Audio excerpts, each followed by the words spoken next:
మీ business ఏదైనా మీ ఊర్లో promotion చేయాలంటే అది సుమన్ టీవీతోనే సాధ్యం. ఇప్పుడే సంప్రదించండి. మర్యాదతో మాట్లాడి ప్రేమ చేసే మున్మున్నది కానీ ఇస్తుండి లవ్లు ఇవి అవి అని చేసే నా బిడ్డ దగ్గర లేదు.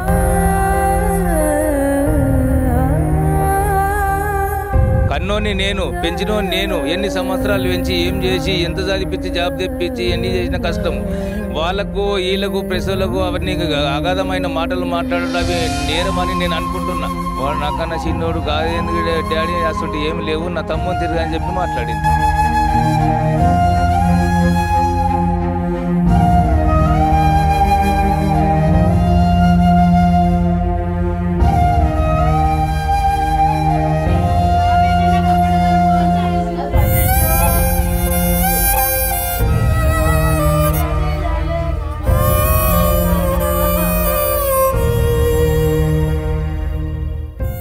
నమస్తే, వెల్కమ్ టు సుమన్ టీవీ. కామారెడ్డిలో ఆత్మహత్యకు పాల్పడినటువంటి ఏదైతే సాయి కుమార్ కావచ్చు, అదేవిధంగా కానిస్టేబుల్ శృతి, కంప్యూటర్ ఆపరేటర్ అనేటువంటి నిఖిల్, సో ఈ ముగ్గురు కూడా ఆత్మహత్య చేసుకొని చనిపోయారా లేకపోతే ఆత్మహత్యగా చిత్రీకరించి హత్య చేశారా అనే దానిపైన అయితే చాలా వరకు కూడా క్వశ్చన్ మార్క్స్ రేజ్ అవుతూనే ఉన్నాయి. సో అసలు శృతి ప్రస్థానం అనేది ఎలా స్టార్ట్ అయింది అనే దాని గురించి మాట్లాడడానికైతే వాళ్ళ కన్న తల్లిదండ్రులు అయితే ఉన్నారు, వాళ్ళ తండ్రి అయితే ఉన్నాడు. ఒకసారి వారితో మాట్లాడదాం. అంకుల్, మీరు చెప్పండి, ఫస్ట్ శృతి లేదు అనే వార్తనైతే చాలామంది కూడా ఇవాళ జీర్ణించుకోలేకపోతా ఉన్నారు, మీరు కూడా కన్నీరు మున్నరు అవుతా ఉన్నారు. అసలు శృతి ప్రస్థానం అనేది అసలు ఎక్కడ పుట్టింది, ఎక్కడ చదివింది, ఎప్పుడు జాబ్ కొట్టింది, ఎప్పుడు పెళ్ళైంది తనకి?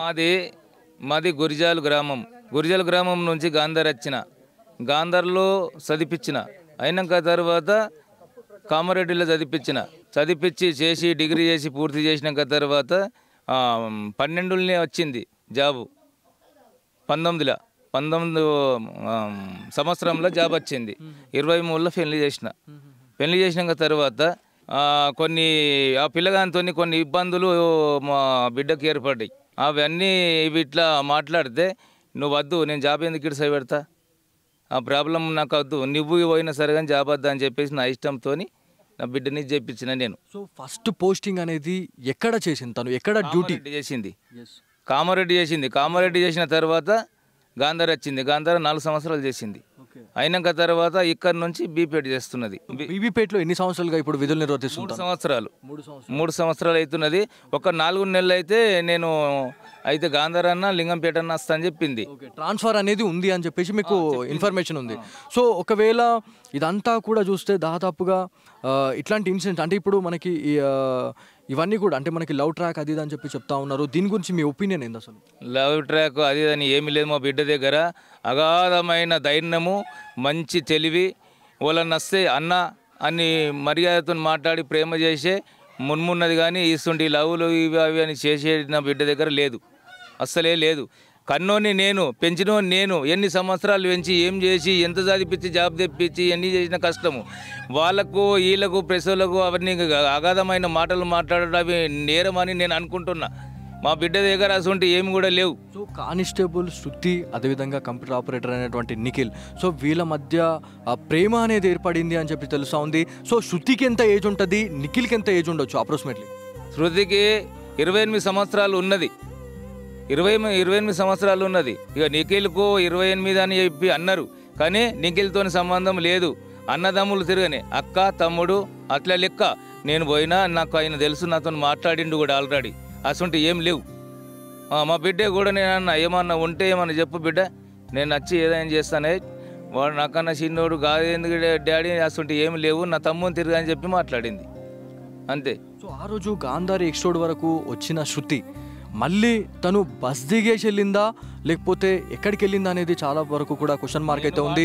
అంటే తను గాంధార్లో దిగిన తర్వాత ఆ కార్లో ఎక్కి వెళ్ళిందని మీరు అనుకుంటున్నారు? అట్లా లేదు.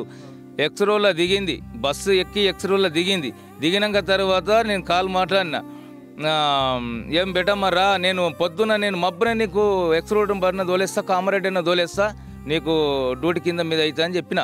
లేదు డాడీ, నువ్వు రాకున్నా సరే నేను బస్సు మళ్ళీ వస్తుంది, నేను నిజామాబాద్ బస్ కామారెడ్డి వెళ్ళిపోతా, ఆడికెళ్ళి బీబీపేట వెళ్ళిపోతా. అయినాక తర్వాత మళ్ళా కామారెడ్డి నుంచి బస్సు ఎక్కినాక ఆడ బేసిక్ అని ఉన్నది, అంత దూరంలో ఫోన్ చేస్తే నేను బేసిక్ మరుతున్నా డాడీ బస్సులో అని చెప్పింది. అయినాక తర్వాత ఫోన్ చేస్తే నేను రూమ్లో ఉన్న డాడీ అని చెప్పింది. మళ్ళీ పొద్దున ఫోన్ చేస్తే నేను నా డ్యూటీ అయిపోయింది, నేను అది వికాస్ అని పెట్టుకున్నా, నేను ఖచ్చితంగా బస్ ఎక్కి నేను వస్తున్నా అని చెప్పింది.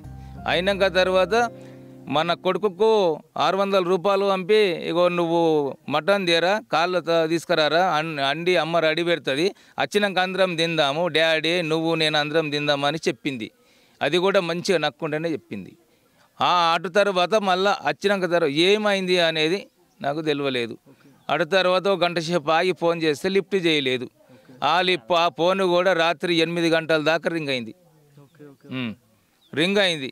అయినాక తర్వాత పోలీసు వారు ఫోన్ చేసి మాకు పలాని చెరువు కట్ట మీద మీ బిడ్డది మొబైల్ దొరికింది, మరి ఇట్లా పరిశీలిస్తున్నదని చెప్తే మేము కార్లో వెళ్ళిపోయినాం. అంతే. ఇక అంటే ఇప్పుడు అక్కడ ముగ్గురు ఎవరైతే వచ్చినా క్యాండిడేట్స్ ఎవరైతే ఉన్నారో ఎస్ఐ వెహికల్లో వచ్చినట్టు మనకు తెలుస్తూ ఉంది. ఆ వెహికల్ని కూడా పోలీస్ స్టేషన్లో పెట్టడం జరిగింది. సో అంటే ఈ కార్లోనే మాట్లాడుకునే టైంలోనే గొడవ జరిగి ఉండొచ్చు. గొడవ జరిగిన తర్వాతనే తను ఆత్మహత్య చేసుకోవడానికి ప్రయత్నించిన టైంలోనే ఇదంతా కూడా ఒకరికొకరు దాంట్లో ఆ చెరలో పడి చనిపోయినట్టుగా చాలామంది పోలీస్ అధికారులు కూడా వాళ్ళు అదే చెప్తా ఉన్నారు. ఇదంతా రాంగ్ అంటారా? ఇప్పుడు నాతోనైతే బస్సులు వస్తున్నా నేను డాడీ అని చెప్పింది. మధ్యలో ఏం జరిగింది, మరి ఆడ దించుకొని పిలిపించిర్రా, మరి ఏం చేసిర్రు, అది ఏమి అనేది నాకు తెలుస్తలేదు. అది మాకు మీరు పరిశీలించి మాకు తెలియజేసేటట్టు మీరు చెప్పాలి. డెఫినెట్లీ అండి. అంటే ఇప్పుడు ఇది అంత ఇన్సిడెంట్ చూస్తే మాత్రం ఖచ్చితంగా ఇది ఆత్మహత్య కాదు, ఇది ఒక హత్యలాగానే చూడాలి మీరు చెప్పినట్టుగా అయితే. సో ఇదంతా చూసిన తర్వాత కామారెడ్డి ఎస్పీ గారికి మీరు ఏం చెప్పాలనుకుంటున్నారు ఈ విషయం గురించి? ఇప్పుడు ఎస్పీ గారికి మాకు న్యాయం చేయాలని చెప్పేసి ఆ రోజు నేను కూడా ఎస్పీతోని మాట్లాడినా సర్కారు దవాఖానలో. ఈ రోజు కూడా మాకు హెల్ప్ కావాలని, మాకు సాయం కావాలని, ఆమె న్యాయం చేసి మాకు సౌకర్యం చేయాలని చెప్పి నేను కోరుతున్నా. అంటే ఇప్పుడు ఇదంతా ఇంత పెద్ద ఇన్సిడెంట్ జరిగింది అంటే ఒక చిన్న ఇబ్బంది అయినా లేకపోతే ఏమైనా కూడా కన్న తల్లిదండ్రులకు చెప్పుకుంటూ ఉంటారు పిల్లలు.